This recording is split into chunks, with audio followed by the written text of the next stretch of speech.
मित्रों, चैनल में दिया गया इतिहास भारतीय युवा पीढ़ी के लिए अत्यंत उपयोगी है तथा इसे विश्वसनीय इतिहासकारों की पुस्तकों से लिया गया है। अतः आपसे अनुरोध है कि अपने मित्रों एवं परिवार के सदस्यों को इस चैनल के बारे में बताएं ताकि उन्हें भी भारत के इतिहास के उन पहलुओं की जानकारी हो सके जो अब तक भारत की जनता से अछूते रहे हैं। धन्यवाद। पिछली कड़ी में हमने चर्चा की थी कि अपने बड़े शहजादे मोहम्मद की मृत्यु के बाद बलबन ने अपने द्वितीय पुत्र बुगरा खां को अपना उत्तराधिकारी नियुक्त करना चाहा, किंतु बुगरा खां अपने पिता बलबन के कठोर स्वभाव से डरकर चुपचाप लखनौती चला गया। इस पर बलबन ने शहजादा मोहम्मद के पुत्र कै खुसरो को अपना उत्तराधिकारी नियुक्त किया। ईस्वी 1287 में बलबन की मृत्यु के बाद दिल्ली के कोतवाल मलिक फखरुद्दीन ने कै खुसरो को सुल्तान नहीं बनने दिया तथा कै खुसरो के विरुद्ध षड्यंत्र रचकर बुगरा खां के पुत्र कैकूबाद को तख्त पर बैठा दिया ताकि सुल्तान कैकूबाद उसके हाथों की कठपुतली बनकर रह सके। जिस समय कैकूबाद तख्त पर बैठा उस समय उसकी अवस्था केवल 17 वर्ष की थी। वह रूपवान तथा सरल प्रकृति का युवक था। उसका पालन पोषण तथा शिक्षा दीक्षा बलबन ने अपने निरीक्षण में करवाए थे। कैकूबाद ने कभी मद्य का सेवन नहीं किया था और न कभी रूपवती युवतियों पर रीझा था। उसका अध्ययन अत्यंत विस्तृत था और उसे साहित्य से अनुराग था। उसे योग्य शिक्षकों द्वारा विभिन्न विषयों एवं कलाओं की शिक्षा दी गई थी। इस शिक्षा के प्रभाव से कैकूबाद कभी अनुचित कार्य नहीं करता था। उसके मुंह से कभी अपशब्द नहीं निकलते थे। कैकूबाद के रूप में दिल्ली सल्तनत को अच्छा शासक मिलने की आशा थी, किंतु तख्त पर बैठते ही उसे दुष्ट लोगों ने घेर लिया, जिससे वह सब शिक्षाओं को भूलकर भोग विलास में लिप्त हो गया। कैकूबाद के दरबारियों ने उसका अनुसरण करना आरंभ कर दिया। भोग विलास में संलग्न रहने के कारण सुल्तान ने शासन की बागडोर कोतवाल फखरुद्दीन के भतीजे मलिक निजामुद्दीन के हाथों में सौंप दी, जो फखरुद्दीन का दामाद भी था। मलिक निजामुद्दीन ने सुल्तान को हर तरह से कमजोर कर दिया।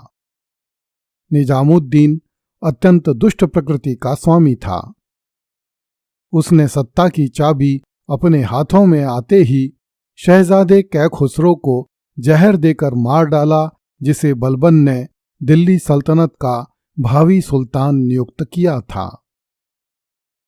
जब सल्तनत के प्रमुख वजीर खतीर ने निजामुद्दीन की कार्यवाहियों का विरोध किया तो निजामुद्दीन ने वजीर को भी जहर देकर मरवा दिया। जब कैकूबाद के पिता बुगरा खां को बंगाल में दिल्ली के समाचार मिले तो वह अपने पुत्र को दुष्ट निजामुद्दीन के हाथों से बचाने के लिए एक सेना लेकर दिल्ली के लिए रवाना हुआ।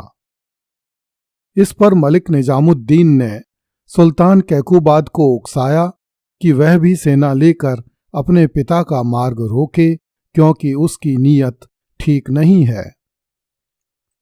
सुल्तान कैकूबाद दुष्ट निजामुद्दीन की बातों में आ गया तथा सेना लेकर अयोध्या पहुंच गया। जब बुगरा खां को पता लगा कि कैकूबाद युद्ध करने की नीयत से आ रहा है तो बुगरा खां ने अपने पुत्र सुल्तान कैकूबाद को संदेश भिजवाया कि वह तो केवल सुल्तान से मिलना चाहता है। इस पर मलिक निजामुद्दीन ने कैकूबाद से कहा कि वह बुगरा खां को संदेश भिजवाए कि बुगरा खां सुल्तान के समक्ष वैसे ही जमीन पोशी करे जैसे अन्य अमीर करते हैं। मलिक निजामुद्दीन की योजना थी कि बुगरा खां इस शर्त को मानने से इनकार कर देगा, किंतु बुगरा खां अनुभवी व्यक्ति था। उसने अपने पुत्र की इस शर्त को स्वीकार कर लिया। इस पर सुल्तान कैकूबाद के समक्ष और कोई उपाय नहीं रहा कि वह अपने पिता बुगरा खां से मिले। जब बुगरा खां सुल्तान के समक्ष उपस्थित हुआ तो बुगरा खां ने अन्य अमीरों की तरह धरती पर माथा रगड़कर सुल्तान की जमीन पोशी की तथा सुल्तान के पैर पकड़कर उसकी पैबोशी की। यह देखकर कैकूबाद ग्लानि से भर गया। वह तख्त से उतरकर अपने पिता के चरणों में गिर गया और फूट फूट कर रोने लगा। बुगरा खां ने अपने पुत्र को सांत्वना दी तथा उसे भोग विलास से दूर रहने के लिए कहा। बुगरा खां ने अपने पुत्र को भोग विलास के दुष्परिणामों के बारे में समझाया। बुगरा खां ने उसे यह सलाह भी दी कि वह मलिक निजामुद्दीन को उसके पद से हटा दे। सुल्तान कैकूबाद ने अपने पिता बुगरा खां की इन सारी सलाहों को मान लिया। सुल्तान कैकूबाद ने मलिक निजामुद्दीन की हत्या करवाकर उससे मुक्ति पा ली। इसके बाद बुगरा खां बंगाल चला गया।